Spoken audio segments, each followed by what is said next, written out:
Hello all welcome back to our channel. అందరూ బాగున్నారా friends? ఇదే KTM RC200. ఈ వీడియోలో ఈ బైక్ గురించి A to Z డిస్కస్ చేద్దాం. మీరు స్కిప్ చేయకుండా వీడియో అయితే చూడండి. మీరు స్కిప్ చేయకుండా చూస్తేనే ఈ బైక్ మీద మీకు ఒక ఐడియా అనేది వచ్చి ఈ వెహికల్ కొనాలా వద్దా అనేది మీరే డిసైడ్ అయితే చేసుకోవచ్చు అనమాట. సో మ్యాక్స్ స్కిప్ చేయకుండా చూడడానికి ట్రై అయితే చేయండి. ఫస్ట్ ఆఫ్ ఆల్ ఈ బైక్ కలర్స్ గురించి డిస్కస్ చేస్తే ఈ బైక్ను మనం 3 కలర్స్లో సెలెక్ట్ అయితే చేసుకోవచ్చు. Black colour, blue colour, MotoGP edition. నేను రివ్యూ చేస్తున్నది MotoGP ఎడిషన్. రియాలిటీలో ఈ కలర్ అయితే చూడటానికి చాలా బాగుంది. KTM అంటేనే ఆరెంజ్ కదా, సో కలర్ అనేది మీ టేస్ట్ని బట్టి సెలెక్ట్ అయితే చేసుకోండి. నెక్స్ట్ ఈ వెహికల్ లుక్స్ గురించి డిస్కస్ చేస్తే సైడ్స్ నుంచి వెహికల్ చూడటానికి బాగుంది, కానీ ఈ ఫ్రంట్ పార్ట్ అయితే అస్సలు నచ్చలేదు నాకైతే. KTM RC8 బైక్ నుండి ఇన్స్పైర్ అయ్యి ఇలా డిజైన్ అయితే చేశారు. ఏదైనా ఓల్డ్ RC లుక్ అంత లేదు. ఈ హెడ్లైట్ డిజైన్ అయితే చాలా యావరేజ్గా అయితే ఉంది. సో లుక్ అనేది కూడా మీ టేస్ట్ మీద డిపెండ్ అయి ఉంటుంది. కొంతమందికి లుక్ నచ్చింది, కొంతమందికి నచ్చలేదు.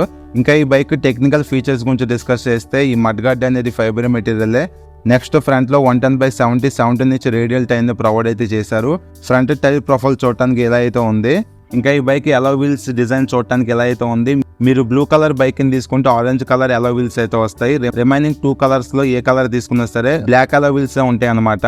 నెక్స్ట్ బ్రేక్స్ గురించి డిస్కస్ చేస్తే ఫ్రంట్ లో 320mm లార్జ్ డిస్క్ బ్రేక్ ని ప్రొవైడ్ అయితే చేశారు. బైబ్రేక్ కంపెనీ బ్రేక్ ప్యాడ్స్ అయితే యూజ్ చేయడం అయితే జరిగింది. ఫ్రంట్ లో ABS కూడా అయితే ఉంది. Next main heart of the engine గురించి డిస్కస్ చేస్తే డ్యూక్ 200 లోను RC200 లోను సేమ్ ఇంజిన్స్ అయితే ఉంటాయి. Single cylinder 4 stroke 4 valves 199.5cc BS6 DOIC engine use అయితే చేశారు.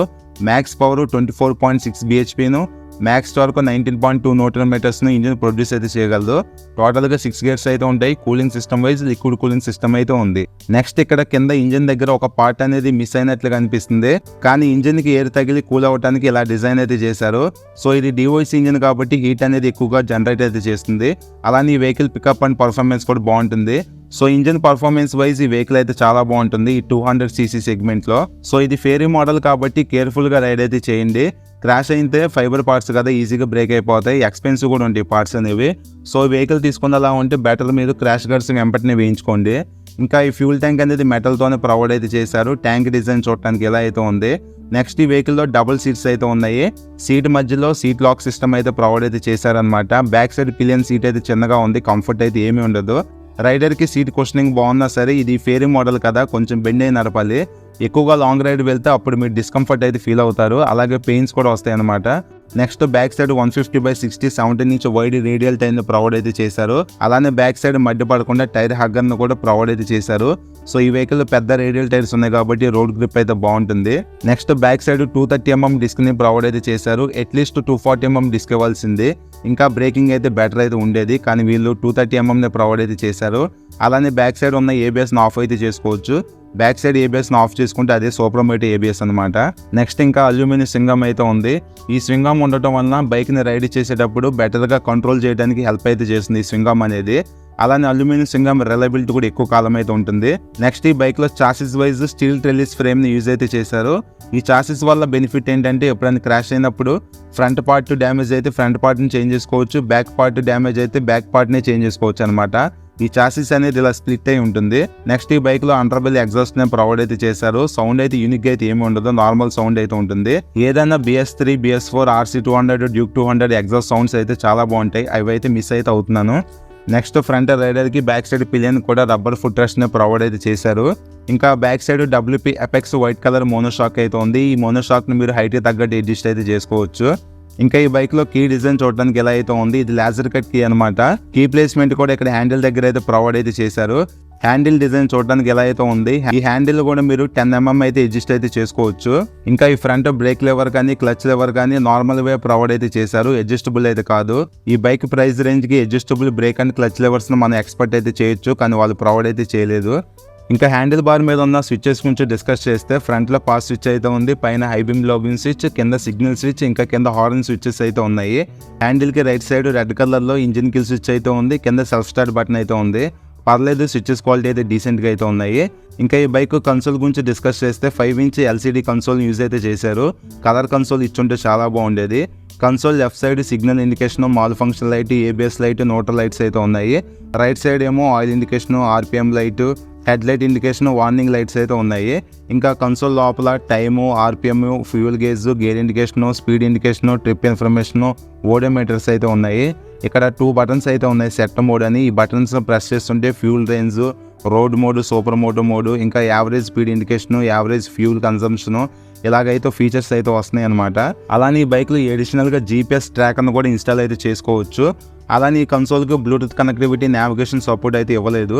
సో ఇది ఓవరాల్గా కన్సోల్ గురించి. కలర్ కన్సోల్ ఇచ్చుంటే నెక్స్ట్ లెవెల్ అయితే ఉండేది. అట్లీస్ట్ బ్లూటూత్ కనెక్టివిటీ ఆప్షన్ కూడా ఇవ్వాల్సింది ఈ ప్రైస్ రేంజ్కి. నెక్స్ట్ ఈ బైక్లో సిగ్నల్ ఇండికేషన్స్ చూడటానికి ఎలా అయితే ఉన్నాయి. హెడ్ లైట్కి సైడ్స్ ప్రొవైడ్ అయితే చేశారు. అలానే ఈ సిగ్నల్ లైట్స్లో హజార్డ్ లైట్ ఫీచర్ అయితే ఇవ్వలేదు, అది ఇచ్చుంటే బాగుండేది. ఇంకా ఈ ఫ్రంట్లో బ్లాక్ కలర్లో పెద్ద వైజర్ అయితే ఉంది. అలానే ఈ మిర్రర్స్ని మీరు ఫోల్డ్, అన్ఫోల్డ్ అయితే చేసుకోవచ్చు. ఇంకా ఈ హెడ్ లైట్ ఎల్ఈడి హెడ్ లైటే. హెడ్ లైట్ కింద నెంబర్ ప్లేట్ బ్రాకెట్ అయితే ఉంది. సో ఓవరాల్గా ఫ్రంట్ వ్యూ చూడటానికి ఎలా అయితే ఉంది బైక్ది. ఈ హెడ్ లైట్ డిజైన్ మీకు నచ్చిందా లేదో కింద కామెంట్ అయితే చేయండి. నెక్స్ట్ లేడీస్కి సేఫ్టీ కోసం ఐరన్ శారీ గార్డ్ని ప్రొవైడ్ అయితే చేశారు. ఇంకా ఈ బైక్లో ఓపెన్ చైన్ అయితే ఉంది. ఈ బైక్లో ఎలాంటి సెంటర్ స్టాండ్ ఉండదు కాబట్టి మీరు సొంతంగా చైన్ లూపింగ్ చేసుకోవాలనుకుంటే పెడక్ స్టాండ్ అయితే కావాలి. దాన్ని మళ్ళీ సపరేట్గా 2000 పెట్టి కొనుక్కోవాలన్నమాట. పెడక్ స్టాండ్ ఉంటే మీరు సొంతంగా చైన్ లూపింగ్ అయితే చేసుకోవచ్చు. ఇంకా ఫ్రంట్లో ఇంజిన్ కూల్ చేయడానికి కర్వ్ షేప్లో రేడియేటర్ అయితే ఉంది. ఇక్కడ సింగిల్ హార్న్ అయితే ప్రొవైడ్ అయితే చేశారు. నెక్స్ట్ ఈ బైక్ గ్రాఫిక్స్ అయితే పర్లేదు, డీసెంట్గా అయితే ఉన్నాయి. బ్లాక్ కలర్లో బాగానే హైలైట్ అవుతున్నాయి గ్రాఫిక్స్ అనేవి. ఇంకా ఈ బైక్ టోటల్ వెయిట్ 160 kgs అయితే ఉంది. ఫ్యూల్ ట్యాంక్ కెపాసిటీ 13.7 లీటర్స్ అయితే ఉంది. సీడీ హైట్ 835 mm అయితే ప్రొవైడ్ అయితే చేశారు. గ్రౌండ్ క్లియరెన్స్ 158 mm అయితే ఉంది. మన ఇండియన్ రోడ్కి మినిమం 160 mm అయితే ఉండాలి. 2 mm అయితే తక్కువ అయితే ఉందన్నమాట. ఇంకా ఈ బైక్ మైలేజ్ గురించి డిస్కస్ చేస్తే బిలో 35 kmpl మైలేజ్ని ఎక్స్పెక్ట్ చేసి వెహికల్ అయితే తీసుకోవచ్చు. సో ఈ బైక్ మెయింటెనెన్స్ అయితే ఎక్కువ అయితే ఉంటుంది. స్పేర్ పార్ట్స్ కూడా ఎక్స్పెన్సివ్ అయితే ఉంటాయి అనమాట. కేటీఎం షోరూమ్స్ ఎక్కువ ఉంటాయి కాబట్టి సర్వీస్ రీచ్ అయితే ఈజీగానే ఉంటుంది. ఫైనల్గా ఈ బైక్ ప్రైస్ చూస్తే నేను రివ్యూ చేస్తున్న షోరూంలో 2,68,000 వరకు అయితే ఉంది. ఈ ప్రైస్ అనేది మీ లొకేషన్ బట్టి చేంజ్ అవుతూ ఉంటుంది, పాయింట్ గుర్తుపెట్టుకోండి. 200cc వెహికల్కి 2,68,000 ప్రైస్ అంటే చాలా ఎక్కువ అనమాట. Not value for money bike ఇది. ఫీచర్స్ అయితే బాగానే ఉన్నాయి కానీ 2,68,000 200cc కంటే ఎక్కువ అనమాట. సో ఇంకా ఈ బైక్ కొనాలా వద్దా అనేది మీ డెసిషన్ మీద డిపెండ్ అయి ఉంటుంది. వెహికల్ నాకు బాగా నచ్చింది, ఫీచర్స్ బాగున్నాయి అనుకుంటే, మనీ ఎంతైనా పర్లేదు అనుకుంటే ఈ వెహికల్ అయితే తీసుకోండి. 200cc సెగ్మెంట్లో స్పోర్ట్స్ రేసింగ్ కేటగిరీలో ఈ వెహికల్ని మనం కన్సిడర్ అయితే చేయొచ్చు. నేను 5'10" హైట్ అయితే ఉంటాను. వెహికల్ నేను ఈజీగా హ్యాండిల్ అయితే చేశాను. మీరు కూడా ఈ వెహికల్ తీసుకునే ముందు ఒకసారి షోరూమ్కి అయితే వెళ్ళి హైట్ అండ్ వెయిట్ చెక్ చేసుకోండి. అప్పుడు మీకు ఒక ఐడియా అనేది వస్తుంది అనమాట, ఈ వెహికల్ మీరు హ్యాండిల్ చేయగలరా లేదనేది. ఇంకా ఈ వెహికల్ USB ఛార్జింగ్ సాకెట్ అయితే ఇవ్వలేదు, అది ఒక మంచి ఫీచరే మిస్ అవుతుంది. స్లిప్పర్ క్లచ్ కూడా లేదు, ట్రాక్షన్ కంట్రోల్ కూడా ఇవ్వలేదు అనమాట. ఈ ఫీచర్స్ కూడా ఇచ్చుంటే బాగుండేది. ఇవి మైనస్ అని చెప్పుకోవచ్చు బైక్ కి. సో ఎవరైతే నాకు KTM బ్రాండ్ లో ఫేరీ మోడల్ ఉన్న వెహికల్ కావాలి, మంచి ఫీచర్స్ ఉండాలి, మంచి ఇంజిన్ పర్ఫార్మెన్స్ ఉండాలి, సిటీ రైడింగ్ కి యూజ్ చేసుకుంటా అనుకుంటారో వాళ్ళు ఈ వెహికల్ కన్సిడర్ అయితే చేయొచ్చు. సో ఇది ఫ్రెండ్స్ ఈ బైక్ గురించి.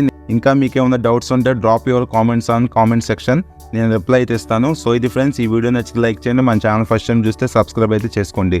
Thank you.